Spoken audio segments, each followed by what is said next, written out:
Does adding thread locker to fasteners when you're mounting up an optic increase the clamping force put on that scope's main tube? This is something that I had heard from a number of people, some optics manufacturers. The torque specs, they said, were designed or based off of, dry threads, and when you add thread locker, you're adding some type of lubricants. Adding a thread locker could increase your torque by, I've heard, anywhere from 10%, 20%, even 40%.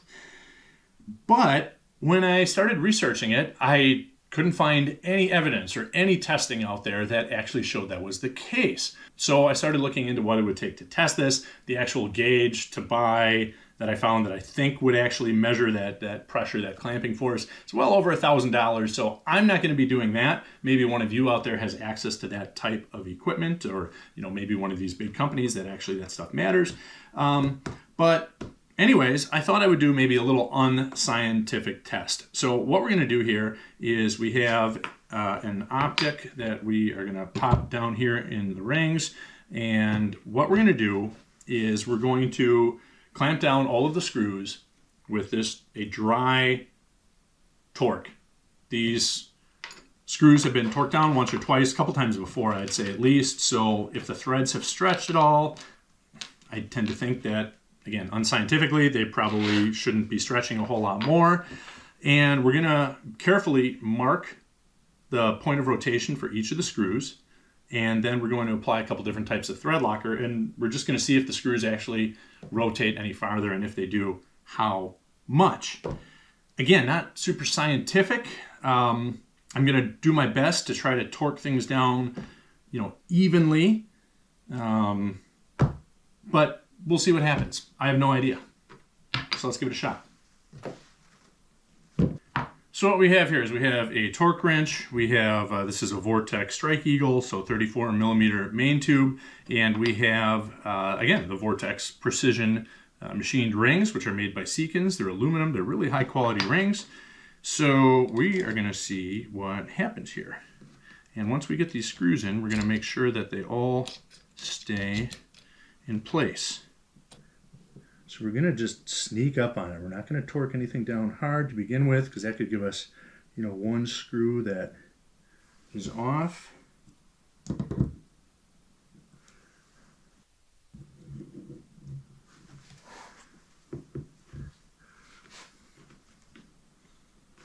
That looks pretty good. So I don't know if you'll be able to tell in the video, but trying to keep pretty even space on both sides of this optic here. So I have this one set at, Vortex recommends 15 to 18 inch-pounds, so I set it at 17.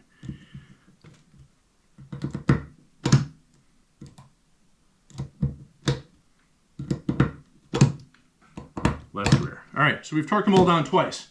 Now, we're gonna take our little paint pen. We're just gonna give it a very small kind of witness mark, if I do it in the right spot. So as you can see here, I've just put a little bit of paint onto the actual mount itself and onto the screw head. See if they align. And you know what? We're going to go one step further.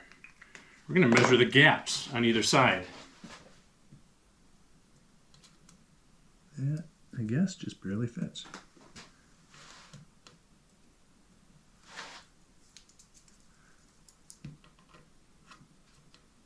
That does not.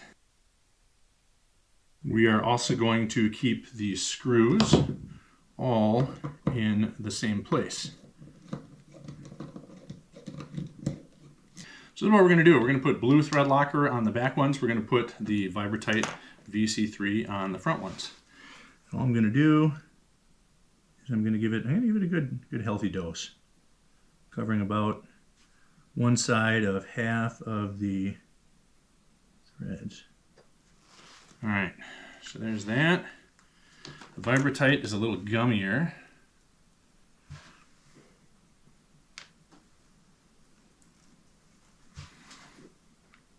So again, careful to put the screws where they belong. I'm going to do that first. Just get them in there. So our witness marks are consistent. I'm just going to give those just a little tighten just so they don't fall out if I bang them.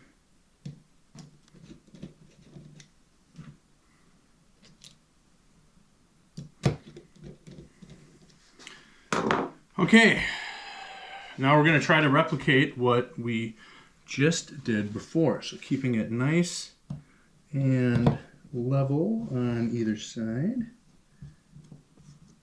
All right, I'm excited to see what happens here. Those look pretty good. So that side maybe just a little bit. Yeah, I think that's pretty good. I'm just eyeballing this. So let's try it. We'll hit them each twice, just like we did before.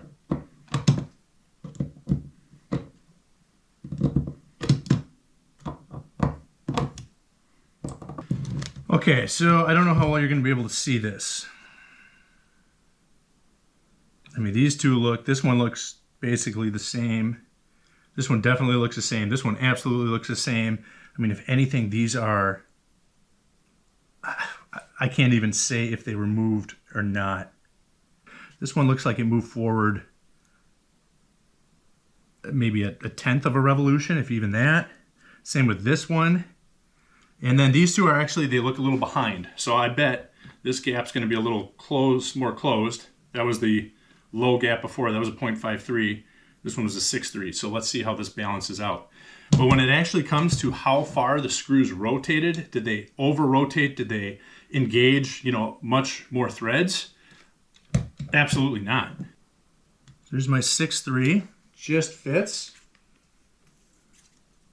I'm going to add 5 thousandths, so this would be 6.8. And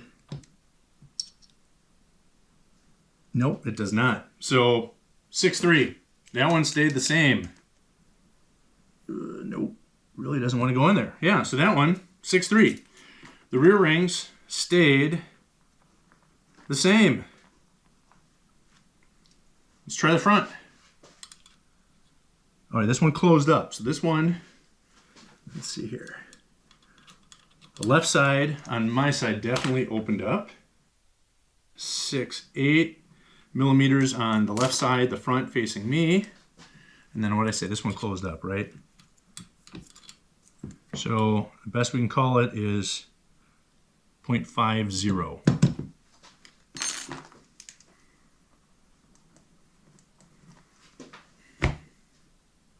So those are the results.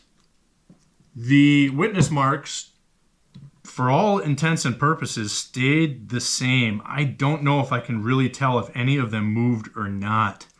Possibly the front ones moved a little bit tighter, but if that's the case, looking at them, it looks like the left front ones actually didn't go quite as tight. So I think it's just that I didn't quite get the cap settled down with the exact same spacing.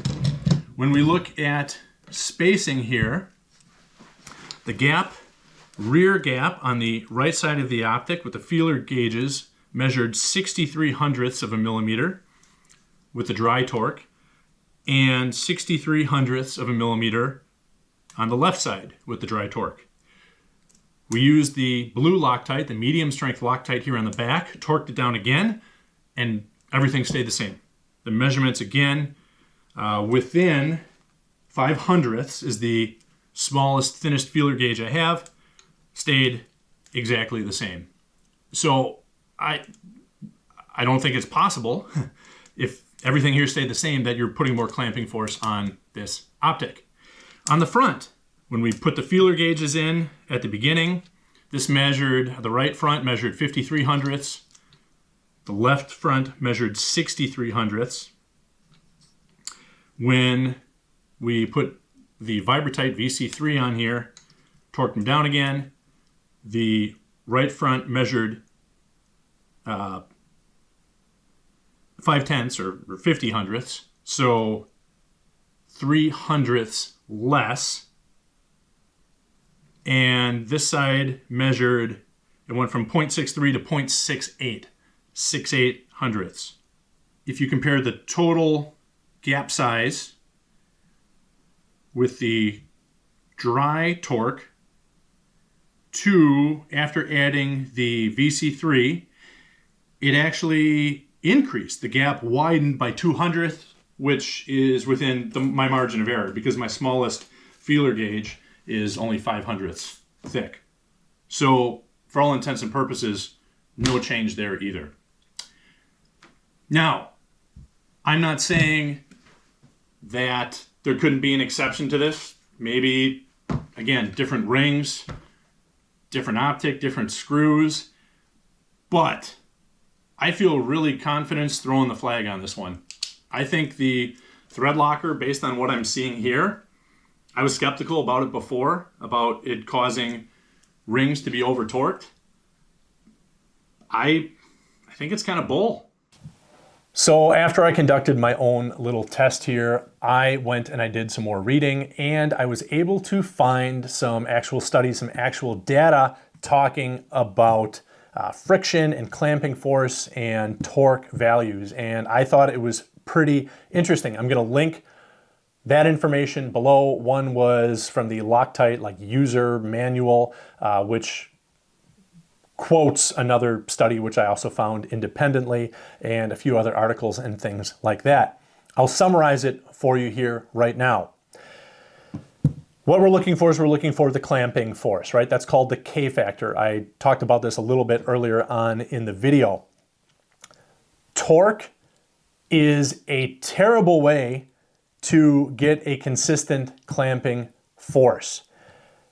From the reading that I did on these studies of fasteners, showed that you can have a 30% scatter range of your torque values when you are using dry, ungreased, unlubricated fasteners.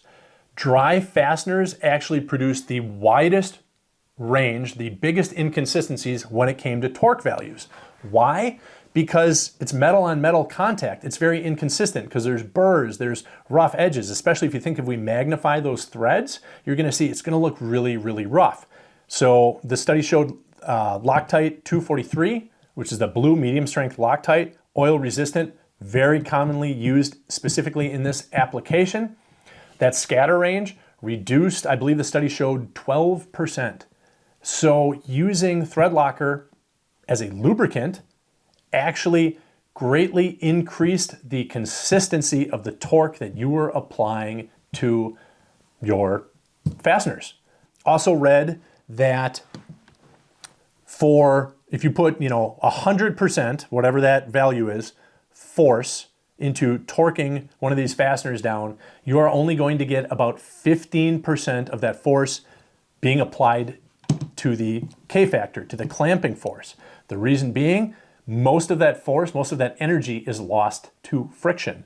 Surface contact underneath the screw head, the threads, things like that. Only about 15% of a thread actually engages in metal to metal contact when you tighten a fastener down. Obviously, you need to have some air in there so you can remove them in and out. If it was more surface contact than that, they'd be really, really difficult. There'd be too much friction in and out. So because of that, this notion that I've heard some people say that, well, because of this force, this clamping force, well, it holds the threads together. No, there's so much air on a microscopic level. As this gets shot, it's bouncing around and it will eventually loosen. The idea is to have enough torque where it doesn't do that. So basically applying the Threadlocker increases the surface contact. It essentially, in this application, appears to increase the friction. The data that I saw on basically torque settings comparing dry to lubricated with a Loctite 243, so the actual clamping force was exactly the same. It did not, on a fine threaded steel screw, it did not actually increase the clamping force. Now, they said that result can't be just blanketed across all applications. The type of steel matters, the application matters, the type of Threadlocker you're using matters. So it'd be really cool to see somebody actually test this with correct gauges and stuff like that. I don't think they're going to see that it has any appreciable difference. And if you think about it, really, our torque wrenches themselves, most of these say that they have a plus or minus 1 inch-pound tolerance. So if we're talking 20 inch-pounds, which is pretty common range for these type of fasteners, This could actually be 21, and then I get another one, and this one's down to 19. That's a 10% difference right there. So, bare fasteners, 30 to 40% inconsistency. Torque wrench, we're talking another 10% here. I mean, you're talking 40 to 50% difference in torque for every single one of these fasteners that you screw down. I simply don't buy this notion, especially when you compare it to what I kind of did as an experiment here. I don't buy it. And until I see some data suggesting otherwise, yeah, I'm gonna keep doing this. I think there's a big benefit to be had by using Threadlocker. It increases the consistency of your torque settings, and it kind of acts as a glue. It's less likely that your fasteners are going to back out. That's what the data says. Unfortunately, I think in this industry, training, manufacturing, the gun world in general, there's a lot of information that we hear and we think it comes from a trusted source. We never verify it and we repeat it. And I've been guilty of that too. And for any times that I've done that, I apologize. I always try to verify information that I get, but sometimes when you hear it from a trusted source, you kind of assume that it is right. So anyways, that is what I found. I'm going to continue to use Threadlocker, either Loctite 243 or Vibratite VC3. I think they're both excellent products. I can tell you, I have had far fewer fasteners back out when I've used a Threadlocker than when I haven't. I've got to make sure that my stuff works. I can pull it out after a month of driving around and it's going to be able to be accurate because I don't have room for zero shifts. If you have other questions or comments or information, I'd love to hear it. Put it in the comments below. If you're going to say something though and you're like, yep, this is the truth, back it up. There's got to be some data behind it. Like, I want evidence-based stuff. I'm kind of sick of all this general nonsense being thrown around in the shooting industry and the training industry that says, yep, this is the truth, and then no one has any information to back it up. Okay? I believe in questioning everything, and let's try to prove it. If we can't prove it scientifically, well, we got to work through it logically. And so far, I think we've debunked this one. I'm going to recommend you use Threadlocker. I think you are going to get a more consistent mount with your optic in your rings. Use good quality rings. Use a good quality scope. That's all there is to it. That's all I've got for now.